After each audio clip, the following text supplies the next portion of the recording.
மகாபெரிவாச்சரணம். இன்னைக்கு நம்ம பார்க்க போகிற பழமொழி ஊரான் பிள்ளையை ஊட்டி வளர்த்தா தம் பிள்ளை தானே வளரும் அப்படின்னு சொல்லக்கூடியது. இது நம்ம எப்படி சொல்லுவோம் அப்படின்னா, மற்ற குழந்தைகளோடு சேர்ந்து நம்முடைய குழந்தைகளும் இருக்கும் பொழுது அந்த குழந்தைகளும் என்ன பண்ணுவாங்க அப்படின்னா, நல்லா சாப்பிடுவாங்க, எல்லாம் செய்வாங்க, ஆரோக்கியமாக இருப்பாங்க அப்படின்னு சொல்கிறதுக்காக சொல்லப்பட்ட பழமொழி நம்ம வச்சுருக்கோம் இல்லையா. இதை இன்னும் ஆழமாக பார்த்தால், இந்த ஓரான் பிள்ளை அப்படின்னு யாரை சொல்கிறாங்க அப்படின்னா, மனைவியாக இருக்கக்கூடியவளை சொல்கிறார்கள்.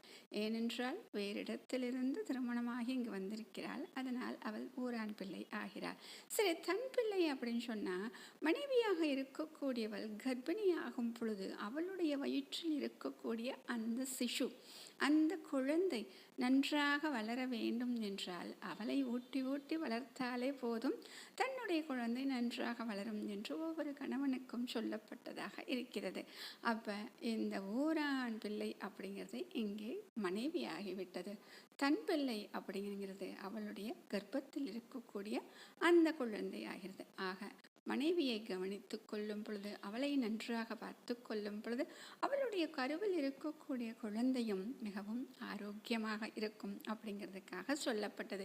இப்போ நம்ம உபயோகப்படுத்தக்கூடியது எதுக்கு வைக்கிறோம் அப்படின்னா, மற்ற குழந்தைகளோடு சேர்ந்து நம்முடைய குழந்தைகளும் இருக்கும் பொழுது நம்முடைய குழந்தையும் ஆரோக்கியமாக அத்தனை விஷயத்தையும் கற்றுக்கொள்ளும், நல்ல விஷயங்களை கற்றுக்கொண்டு ஆரோக்கியமாக ஒழுக்கமாக இருக்கும் அப்படின்னு சொல்கிறது.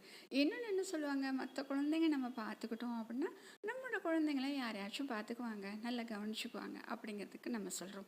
இந்த 2 விஷயங்கள் இதற்கு பொருந்துகிறதோ இல்லையோ, ஆனால் உண்மையில் சொல்லப்பட்ட விஷயம் இதுதான். மகாபெரியவா சரணம்.